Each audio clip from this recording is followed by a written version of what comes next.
You all remember the WWF Hardcore Championship, right? That no rules, high octane, hard hitting product of the Attitude Era that everyone loves and praises? Yeah, we're not here to talk about that today. Today, we're going to discuss the spiritual successor to that belt, the WWE 24/7 Championship, which is looked back upon far less fondly. But what exactly went wrong for the belt that so many won but so few wanted? Let's find out. You're watching Sportskeeda Wrestling, and we're going to take a look at the strange history of the WWE 24/7 Championship. We begin the tale of the 24/7 title in the same way as its hardcore predecessor, with the hardcore legend Mick Foley. But while Foley was the inaugural hardcore champion, his task on this May 2019 edition of Monday Night Raw was to simply introduce the 24/7 Championship to the WWE Universe. A title that was to be defended at any time and any place. What could possibly go wrong? Well, if Mick Foley's previous unveiling of the Universal Championship a few years earlier taught you nothing, quite a lot. Starting off with the appearance of the belt, a bright yellow centerpiece on a sickly green strap with a basic, effortless font. This looked more like something you take to a Green Bay Packers game than to win in a WWE match. So already things are not off to a great start, but buckle up because they're about to go from bad to completely insane. There were over 200 separate reigns with the 24/7 Championship during its 3-year lifespan, and not all of them were wrestlers, as you're about to find out. But before any of that, let's talk about the first ever champ, Titus O'Neil. Yes, that's right, Mr. World Slide himself was the first to capture the gold. But he didn't beat anyone for the honor. Rather, the belt was placed in the center of the ring by Mick Foley, with the first man to lay hands on it earning the right to take it home. Again, not exactly the best start. It was not contested, not even awarded. Simply, whoever wants this, come and get it. And O'Neil wanted it more than the rest of the scramble, which included Gallows and Anderson, EC3, and No Way Jose. Hands up, who remembers No Way Jose? Bobby Roode would take it from him almost instantly before R-Truth, a man now synonymous with the belt, would defeat him in the parking lot, leaving Raw as the champ. After holding the belt for a solid 7 days, Truth dropped the belt to Elias but won it back that very night. Next, WWE tried to be a little more ambitious and really push the 24/7 rule when they had Jinder Mahal beat R-Truth for the title on a golf course of all places. Truth would, however, win it back straight away. These title changes weren't televised, rather they were posted to WWE's social media channels. 2 days later, Elias captured the title on SmackDown, only to be dethroned by R-Truth again that same night. If you think you've heard a lot of R-Truth's name so far, oh buddy, you ain't seen nothing yet. Why not try taking a drink every time you hear R-Truth's name from here on out? Or maybe don't, lest you start putting away beers at the rate of a prime Andre the Giant and end up hospitalized with alcohol poisoning. And we definitely don't want that. Jinder Mahal would briefly unseat Truth on an airstrip in Munich, Germany, posted to WWE social media channels on a journey to Saudi Arabia. Truth would instantly win the title back, the rascal that he is, on the actual connecting flight. Truth went on to hold the title for 12 days, the longest reign in the belt's history to this point, until Drake Maverick defeated him sneakily in a parking lot during an episode of SmackDown, disguised as Truth's good friend and dance buddy at the time, Carmella. Truth would have his revenge, dethroning Drake Maverick at his own wedding ceremony, scoring a sly roll-up when Drake and his new bride were making their exit. This was seen on the WWE social media channels. Heath Slater captured the belt next after a scramble in pursuit. Truth then regained the title, dropped it quickly to Cedric Alexander, who lost it instantly to EC3. He would in turn be bested by R-Truth, who added another week-long reign to his resume. Drake Maverick would throw himself back into the mix the following week, dethroning Truth and taking the title on his honeymoon for 14 days, a record-setting reign for the former rock star Spud. The insatiable R-Truth wouldn't be beaten for long, tracking down the newlyweds and bribing a WWE official to disguise himself as an employee at their hotel, regaining the championship in the process. Maverick hunted Truth down backstage the following week, gaining the title back for a third reign. Now, up until this point, the title has mainly been passed around by a few mid-carders, and comedy acts, expected considering the nature of WWE product at the time. There are also a lot of what I'd call bizarre reigns with WWE's 24/7 Championship, the first of which is coming right now. On a reunion edition of Monday Night Raw, champ Drake Maverick was targeted by the Boogeyman. As Maverick made his escape, he took a tumble, falling to the floor, allowing 78-year-old Pat Patterson to cover him and win the 24/7 Championship.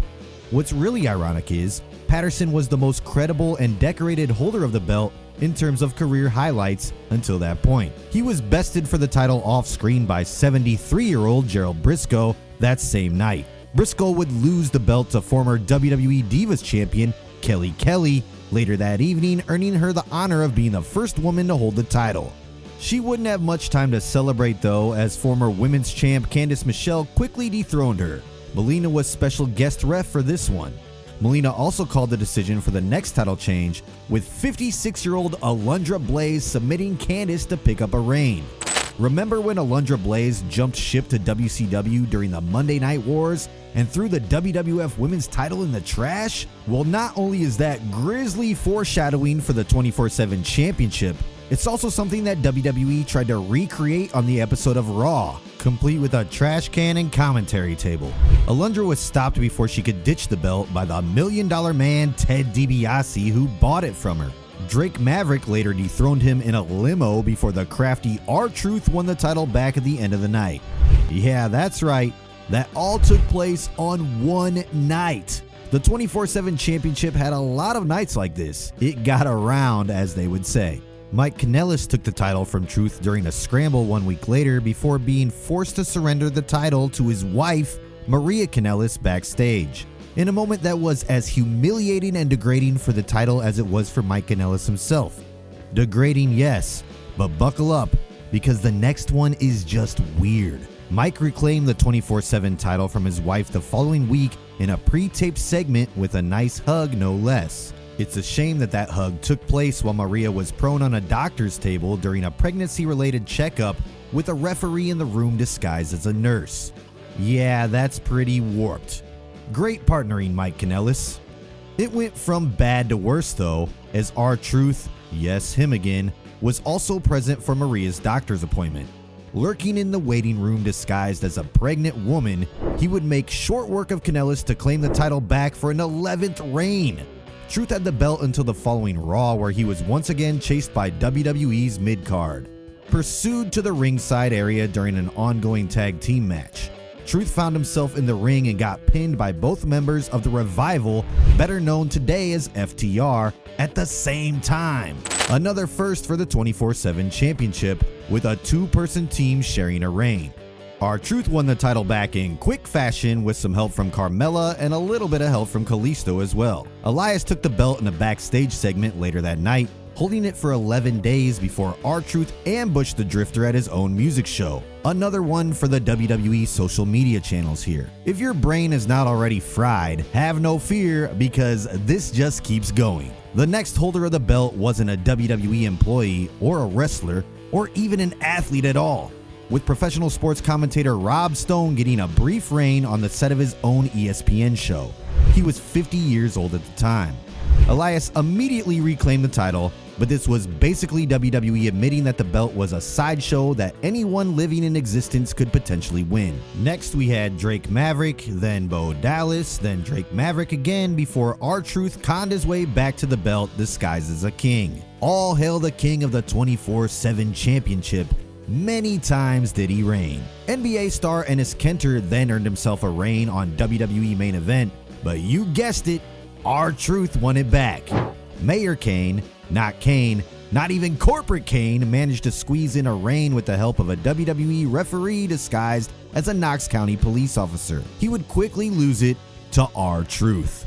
It was Truth, EC3, Truth, EC3, Truth, EC3, Truth. Wow, I'm dizzy.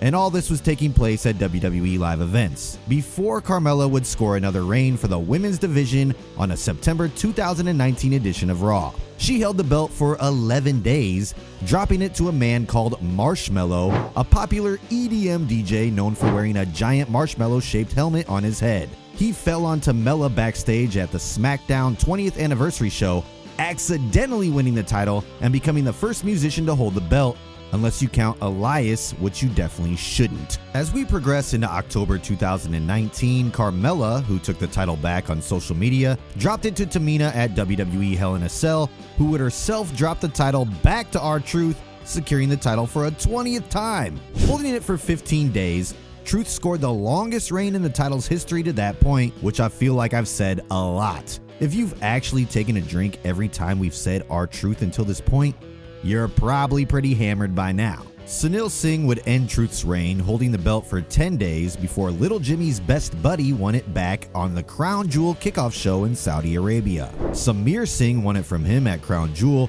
holding it for an impressive 18 days. R-Truth would of course win it back, and this time he was disguised as a doctor. They should have called this thing the R-Truth and Friends Championship. He lost it to former WWE office employee Michael Giacchio, who was apparently an accounts manager at Titan Tower. Truth won it back quickly, held it for 13 days, and dropped it to NASCAR legend Kyle Busch on a December 2019 edition of Raw. This was part of a cross-promotional event with the Racing League. R-Truth reclaimed the title on social media that same night and went on to have a record-setting 20-day run. If you're feeling tired, I completely understand. We're not even a year into the lifespan of this belt and I already feel like I've been talking about it for an eternity. Akira Tozawa dethroned Truth on a festive edition of Raw near the Rockefeller Center Christmas tree in New York City, before Santa Claus would capture it later at Columbus Circle. Now call me cynical, but I don't think that guy was the real Santa Claus. Doesn't matter either way though, because R-Truth had it back by the end of the night. The next few reigns took place on a series of WWE live events between December 26th and December 29th. First Samir Singh took the belt, then Sunil Singh, then Truth, then Samir again, ring announcer Mike Rome, because why not, then Sunil Singh, then R-Truth, then Samir Singh, then R-Truth again. Each Singh brother got another, but the inevitable R-Truth took the belt home in the end. That was until New Year's Eve of 2019, where Mojo Rawley captured the belt on Fox's New Year's Eve with Steve Harvey. With a special guest ref appearance by TV personality and one-time WrestleMania competitor Maria Menounos. R-Truth had the last laugh, winning the title back on the same show, his 30th reign. Mojo Rawley recaptured it on the January 13th, 2020 edition of Monday Night Raw, with he and Truth trading the title back and forth until the end of the month. Riddick Moss was the next champion, winning the title for the longest of any man by far until this point, with a 40-day reign. Moss couldn't be too happy about this though, because the world fell apart thanks to COVID-19 while it was happening. Not even the WWE 24/7 Championship could soften a blow like that. Truth had the belt back in March 2020 after pinning Moss on the sidewalk while he was out for a jog. I don't think that counts as social distancing, Truth, but whatever. At WrestleMania 36, Night 1, Mojo Rawley won the belt before NFL star and multi-time Super Bowl winner Rob Gronkowski took it from him. Gronk was the special guest host of the first two-night WrestleMania and took advantage of a mad scramble for the belt. He took the belt back to his house, wherever that is, for just shy of 3 months. R-Truth would eventually track him down because there was clearly a chip in his brain which told him where the 24/7 Championship was at all times. He ambushed Gronk in his backyard all the way in Massachusetts and ended the NFL legend's reign at an impressive 68 days.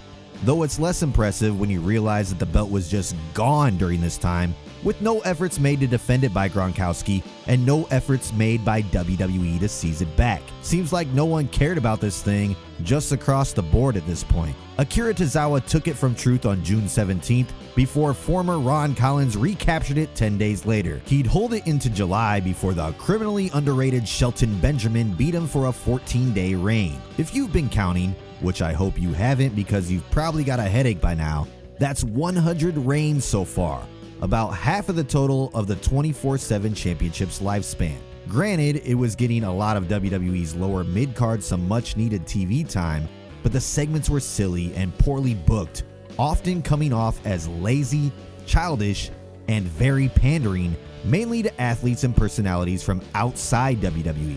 Not very pleasant for the weekly viewers, or at least those over the age of 9. Next was Akira Tozawa, then R-Truth again, then Shelton Benjamin for the second time.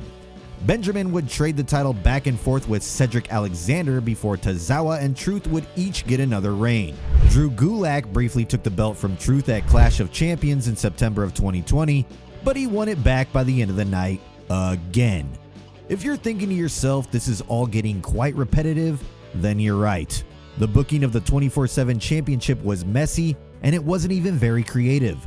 The belt was just over a year old and already becoming tiring to the fans and to those tasked with booking it. Just for the sake of time and everybody's sanity, we're gonna blast through a few reigns that happened between October and November of 2020. Akira Tozawa, Drew Gulak, R-Truth, Drew Gulak, R-Truth, Drew Gulak, then R-Truth, then Akira Tozawa.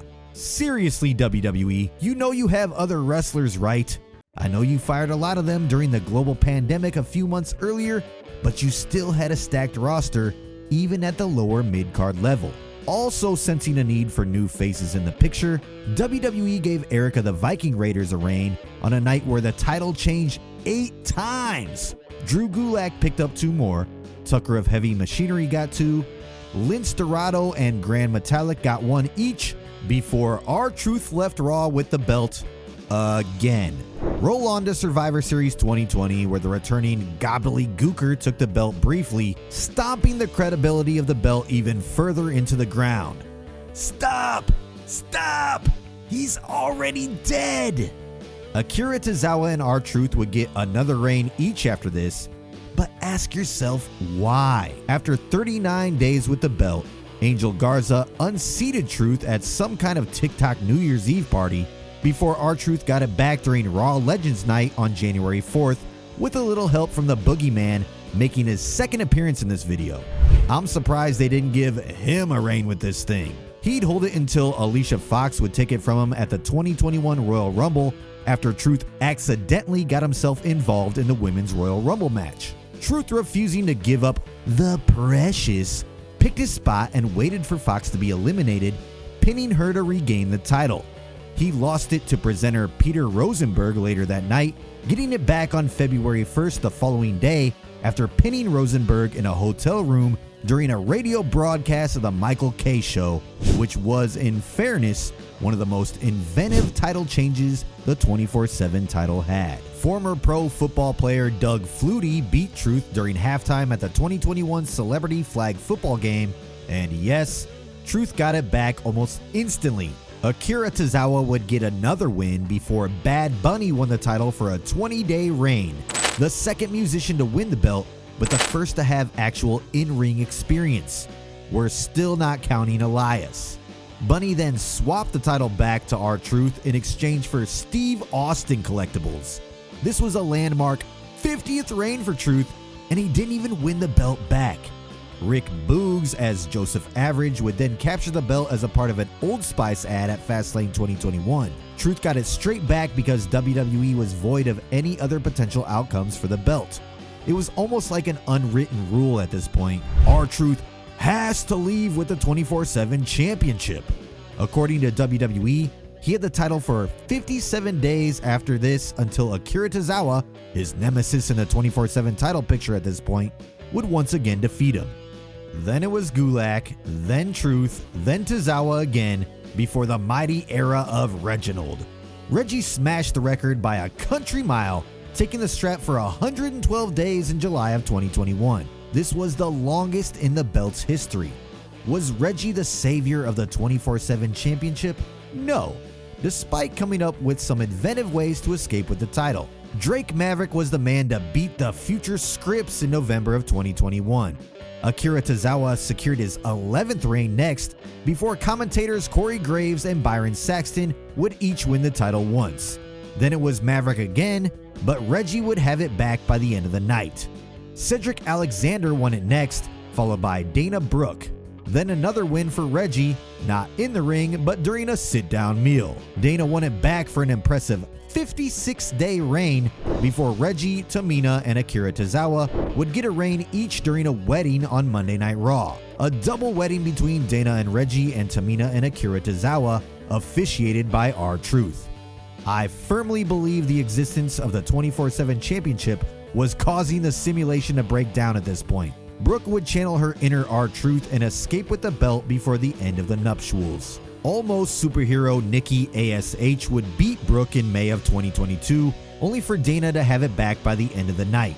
Because that's the only thing WWE knew how to do with this belt, R-Truth or not.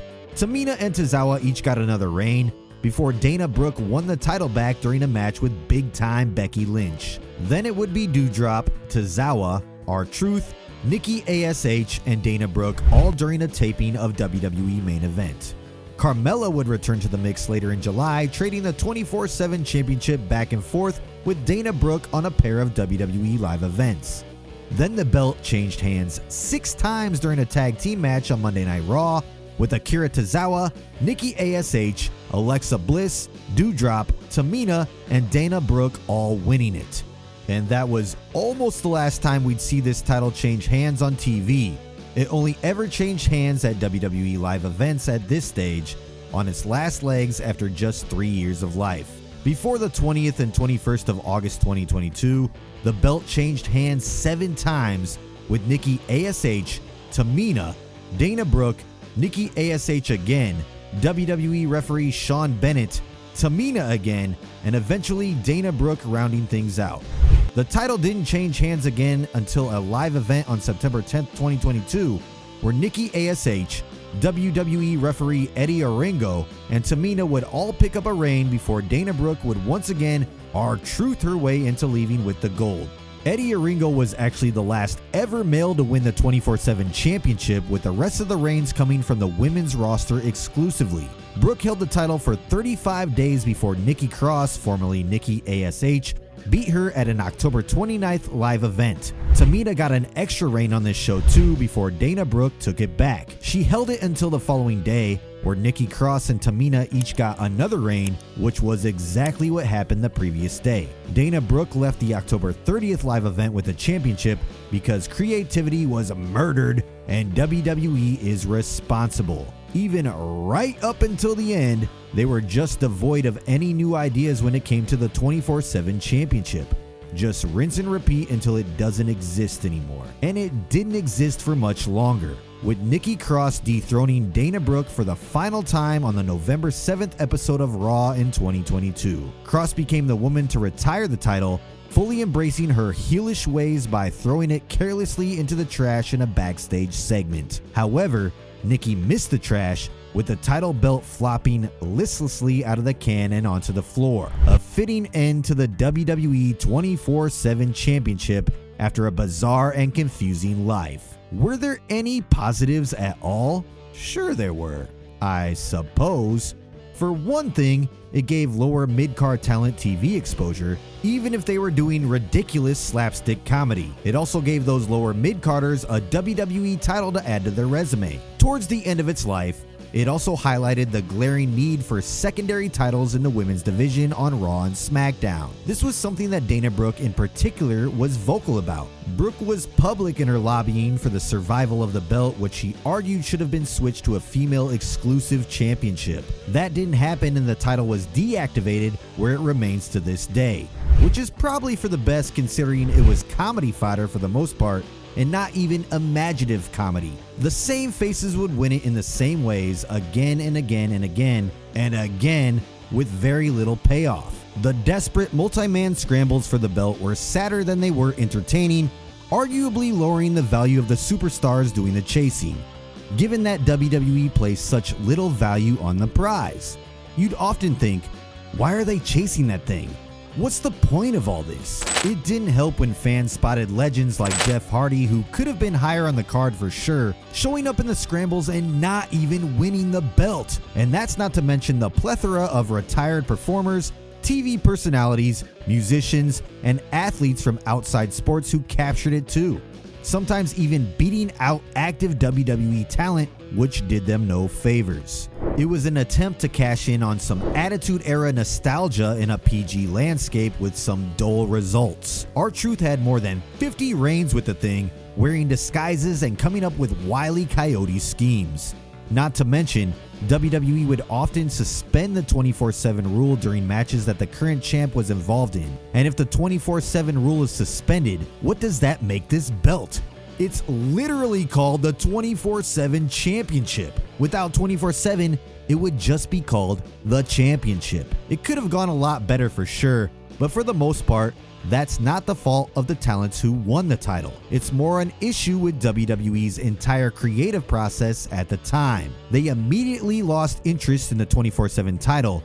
It became lazy, but an efficient way to use talent who were on the payroll but not on TV. All we have to remember it by are some pretty repetitive TV segments, 200 virtually meaningless reigns, and some questionable R-Truth comedy, and the eternal image of the trash can spitting it out in defiance. No, you can't throw this thing out. It needs an exorcism at least. And that was the strange history of the WWE 24/7 Championship. Do you disagree with our thoughts? Did you love the 24/7 title?